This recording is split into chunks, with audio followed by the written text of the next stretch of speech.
If you want to know whether your heart is quietly failing you, don't look at your cholesterol number. Look at the inner lining of your artery walls. Specifically, how much oxidized debris is silently cementing itself into them right now, today, while your last lab report said everything was fine. Here's what most people never hear from their cardiologist.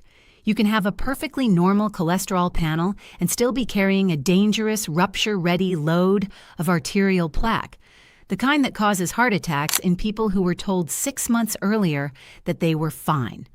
18 million people die of cardiovascular disease every single year. That number has not meaningfully changed in decades. And the standard intervention, a statin prescription and a low-fat pamphlet handed to you in an 8-minute appointment, has not reversed that trajectory. But 3 major peer-reviewed clinical trials say something that most cardiologists still will not say out loud in an exam room. Arterial plaque is not permanent. It is metabolically active. And under the right biochemical conditions, your body has a documented, measurable capacity to dissolve it. Most people with cardiovascular risk have been told the same thing. Plaque is there for life. Your job is to slow it down with medication, avoid fat, and monitor your numbers. But here's something almost no one addresses in that 8-minute appointment. Fewer than 20% of medical schools in the United States require even a single course in nutrition. Cardiologists are trained in pharmacology, in procedure, in surgery. When they hand you a statin prescription, most of them genuinely don't know there's a documented dietary alternative because they were never taught one. The research exists. It has existed for decades, and the trajectory of cardiovascular disease is not written in your arteries permanently. I'm an emergency medicine physician with nearly 12 years in the emergency department. Emergency medicine gave me a front-row seat to late-stage cardiovascular collapse, strokes, heart attacks. The man who had a normal cholesterol panel 8 months before he coded. Almost without exception, those patients had spent years being managed rather than having the root biology addressed. When I started reading the primary trial literature, not the consensus guidelines, but the actual data, I found a picture that was more complicated and honestly far more hopeful than what I had been trained to believe, and I felt obligated to bring it forward. In this video, I'm going to show you exactly why arterial plaque is reversible, not in theory, but in 3 published clinical trials with specific measurable results. I'm going to show you the real mechanism behind plaque formation and why it has nothing to do with how much cholesterol you eat. I'll walk you through the 4-stage biological cascade that turns a healthy artery into a ticking rupture risk. I'll give you the exact foods shown in peer-reviewed research to reduce arterial wall thickness, improve endothelial function, and lower plaque burden, with specific doses and preparation methods. I'll cover the foods driving the damage that most people are eating every single day, including several considered healthy. And I'll give you a 6-step practical protocol you can start this week, no prescription required. Quick favor before we go further.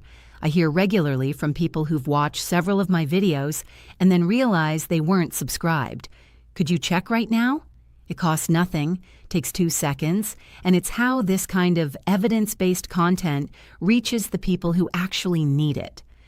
To understand why this works, I need you to think about arterial plaque differently than you probably do right now.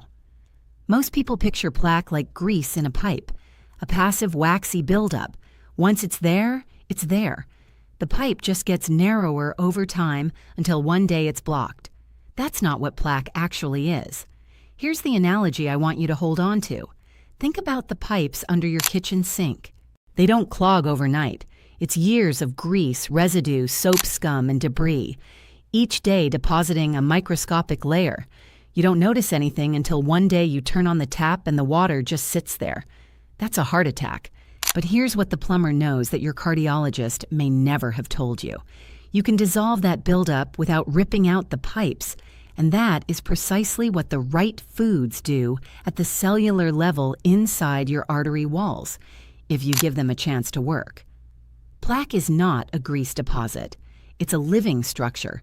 It contains immune cells, smooth muscle cells, cholesterol crystals, and a fibrous cap. And because it is biologically active, it responds to biochemical signals. Change those signals consistently, and the structure begins to change. That is not an opinion. That is what 3 clinical trials measured directly.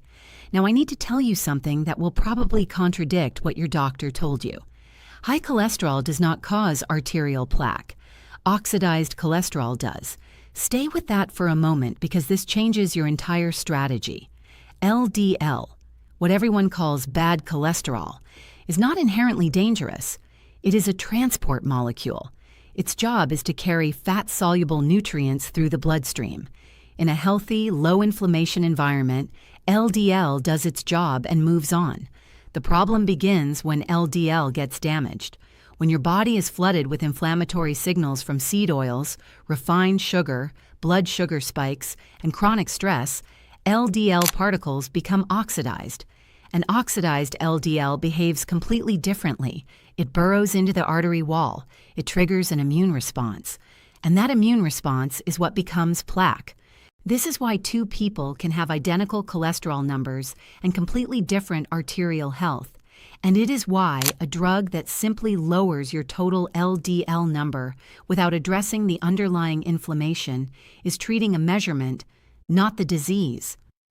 Here is how plaque actually forms, stage by stage. Your arteries are lined by a single layer of cells called the endothelium, extraordinarily sensitive, just 1 cell thick. Blood sugar spikes, oxidized seed oils, processed food additives, and chronic inflammation all damage that lining. Once damaged, it becomes permeable. Things begin to get in that shouldn't. Here's something almost nobody tells patients. Autopsy studies have found early arterial plaque in people as young as 20 years old, not 60-year-olds. Meaningful buildup has been found in teenagers. This process starts decades before any cardiologist will order a scan. Oxidized LDL particles slip through the damaged lining into the artery wall. Your immune system sends macrophages to destroy them. But those macrophages absorb so much oxidized LDL that they transform into what pathologists call foam cells, the seeds of what becomes plaque. Clusters of them form a fatty streak, visible in those autopsies of young people. Your body, trying to contain the growing mass, deposits a calcium shell over the foam cells. This is your body protecting itself, and ironically, it is what makes the plaque dangerous. The hardened shell can crack. When it cracks, the body rushes to form a clot. That clot can block the artery entirely. That is a heart attack. Stage 4, progression. With every day of continued inflammatory eating, the plaque grows. The artery narrows. Blood pressure rises because the heart is now pumping against a narrower pipe. At a certain point, you get the diagnosis. But by then, as with most chronic disease, you're being caught decades into the process, not at the beginning. Now let's look at the research. Not my opinion. Published, peer-reviewed clinical trials. The first is the Lion Diet Heart Study. Researchers followed patients who had already had 1 heart attack and divided them into 2 groups. One followed the standard American Heart Association low-fat diet. The other followed a specific Mediterranean-style dietary protocol. The trial was stopped early. Stopped early because the results were so dramatic it was considered unethical to keep the control group on the standard diet. The dietary intervention group showed a 70% reduction in cardiac events, not 10%, not 20%, 70%. The second is the Lifestyle Heart Trial, published in The Lancet in 1990 by Dr. Dean Ornish. This trial did something most in cardiology considered impossible at the time. They used non-invasive imaging to measure the actual size of coronary artery plaque already inside the arteries, before and after a dietary and lifestyle intervention. After 1 year, plaque measurably shrank in the dietary group.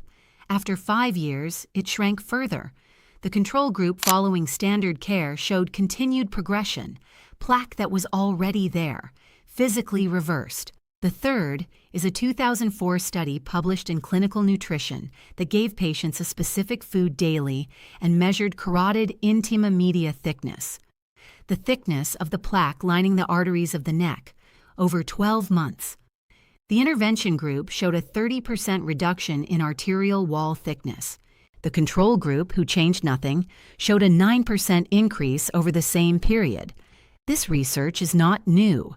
The Lion trial was published in 1994, the Ornish trial in 1990, the carotid plaque study in 2004. Between 20 and 35 years sitting in peer-reviewed journals, largely ignored, because a dietary protocol cannot be patented and olive oil cannot generate $14 billion in annual revenue. The incentive system in medicine is built to find drug solutions, not dietary ones. You need to know what this research actually says because your cardiologist may not bring it up. Your arteries don't know what year it is. They don't know what your diagnosis was. They only respond to the chemical signals they received today. Change those signals and the artery wall begins to change what it does.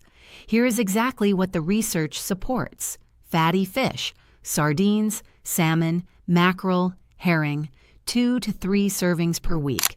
The EPA and DHA in these fish reduce triglycerides, reduce arterial stiffness, lower fibrinogen, a clotting factor, and in several trials have been linked to measurable reduction in plaque burden. Sardines in olive oil are one of the most nutrient-dense, cost-effective foods on this list. If you genuinely cannot eat fish, pharmaceutical-grade fish oil, minimum 1.5 grams of combined EPA and DHA daily. Pomegranate. A small glass of 100% pomegranate juice daily or a pomegranate extract supplement. This one surprises almost everyone. That 2004 clinical study I mentioned, the one showing 30% reduction in arterial wall thickness, the intervention was pomegranate juice, daily, for 12 months. The active compounds are called punicolagens. They reduce oxidative stress directly at the arterial wall. Raw garlic or aged black garlic, 1 to 2 cloves daily. Multiple published trials show garlic reduces LDL oxidation, reduces arterial stiffness, reduces blood pressure, and a 2016 study showed reduced plaque volume in carotid arteries after 12 weeks. It must be raw and freshly crushed. Allicin, the active compound, forms enzymatically when raw garlic is crushed and degrades rapidly with heat.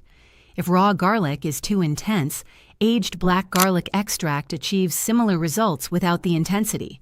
Leafy greens, a large serving daily. Arugula, spinach, kale, Swiss chard, beet greens. These are among the highest dietary sources of nitrates, and your body converts those nitrates to nitric oxide. Nitric oxide is the primary signal that tells your artery wall to relax, expand, and reduce pressure. It also directly repairs that damaged endothelial lining where plaque begins. Raw arugula has the highest nitrate content. If you're cooking your greens, steam rather than boil. Boiling leaches the nitrates into the cooking water. Extra virgin olive oil, high polyphenol, cold pressed, 3 to 4 tablespoons daily. The polyphenols in quality olive oil, particularly oleocanthal and oleuropein, have direct anti-inflammatory effects at the arterial wall. The PREDIME trial, one of the largest nutrition intervention studies ever conducted, showed a 30% reduction in major cardiovascular events in the group assigned high polyphenol olive oil versus the control group. Do not treat olive oil as a condiment. Treat it as medicine. Berries, a cup of mixed frozen berries daily. The anthocyanins, the compounds that give berries their deep color, reduce LDL oxidation, reduce endothelial inflammation, and reduce arterial stiffness. A 2019 study in the American Journal of Clinical Nutrition showed that 200 grams of blueberries daily for 1 month significantly improved flow. Mediated dilation, a direct measure of arterial flexibility. Frozen is fine. The polyphenols are fully preserved. Turmeric with black pepper and fat. Added to eggs, soups, sauces, roasted vegetables. Curcumin, the active compound in turmeric, suppresses NF-kappa B, one of the master switches of systemic inflammatory signaling. It reduces CRP and IL-6 and reduces oxidative modification of LDL. Without black pepper, curcumin bioavailability is less than 1%. With piperine from black pepper, absorption increases by 2,000%. Always combine with a fat source. Walnuts, a small handful daily. The only nut with a meaningful amount of plant-based omega-3 ALA. Also rich in L-arginine, the direct amino acid precursor to nitric oxide. A 2020 study in Circulation showed that daily walnut consumption significantly reduced inflammatory biomarkers and improved LDL particle quality. The strategy works on two levels simultaneously, adding the foods that work against plaque and removing the foods that are driving the damage. Both are non-negotiable. One without the other gives you half the result. Seed oils: canola, corn, soybean, sunflower, vegetable, grapeseed. These are highly processed polyunsaturated fats that are chemically unstable. They oxidize rapidly during processing, during storage, and especially during cooking. Oxidized fats drive LDL oxidation, which is the actual molecular mechanism that starts the plaque cascade. This is not a fringe position. It is supported by a growing body of lipid oxidation research.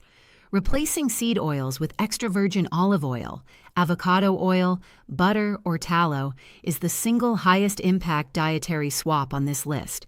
Clear your pantry. This takes 10 minutes. Refined carbohydrates and sugar, not because of cholesterol, because of what happens to your blood sugar and insulin every time you eat them. A blood sugar spike triggers an insulin surge. That insulin surge triggers systemic inflammation.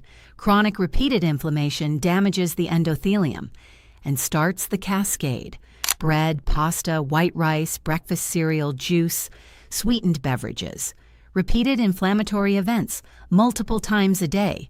Trans fats, still present in many packaged goods as partially hydrogenated oils. They directly cause LDL oxidation and endothelial damage. Read labels. If you see partially hydrogenated, put it back. Ultra-processed foods. The research is now clear. Ultra-processed food consumption is independently associated with cardiovascular mortality even after controlling for individual nutrients. The combination of refined carbohydrates, seed oils, sodium, emulsifiers, and synthetic additives creates a perfect environment for endothelial damage. More than 5 ingredients, and you can't name them all. Treat it as an inflammatory event for your arteries. Here's how to do this in practice, not in theory. 6 specific steps in order. Step 1. Pantry audit. Before you buy a single new food, remove the seed oils.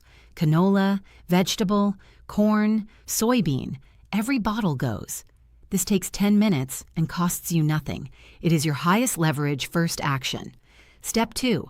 Add 1 fatty fish meal this week, not a complete dietary overhaul. 1 meal. Sardines on a salad with olive oil and lemon. Cheap, extraordinarily nutrient-dense, and one of the best-studied foods for cardiovascular health on this list. Step 3. Install the berry habit.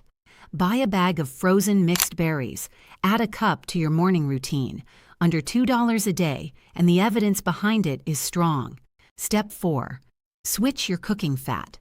Extra virgin olive oil becomes your primary fat. Buy it in a dark bottle. Store it away from heat. Use it generously. This is not a light drizzle. This is 3 to 4 tablespoons a day. Step 5. Consider time-restricted eating. Limiting your eating window to 8 to 10 hours. Not eating after dinner, delaying your first meal to mid-morning, gives your cardiovascular system a daily window of low insulin and low inflammatory signaling. Multiple trials show this reduces cardiovascular risk markers, reduces blood pressure, and reduces LDL oxidation independent of what you eat. Step 6. Walk for 10 minutes after meals. This blunts the post-meal blood sugar spike, which is one of the primary drivers of endothelial damage and LDL oxidation. Not a run, a walk, 10 minutes. The data on this is remarkably consistent. Vitamin K2, MK7 form, 100 to 200 micrograms daily. K2 activates a protein called matrix Glay protein, which physically removes calcium from the arterial wall and redirects it to bone. This is the mechanism by which arterial calcification can be reduced over time. It is one of the most underutilized cardiovascular nutrients in practice, magnesium glycinate, taken in the evening. Most people with cardiovascular risk are deficient in magnesium. It supports vascular tone, reduces arterial stiffness, lowers blood pressure, and reduces CRP, one of the key inflammatory markers associated with plaque progression. It also improves sleep quality, which independently reduces cardiovascular risk. 5 things I tell patients directly that most people never hear. First, track the right numbers. Most patients fixate on total cholesterol. Ask your doctor for 2 additional markers: oxidized LDL and high-sensitivity CRP. Oxidized LDL is the specific particle that initiates foam cell formation.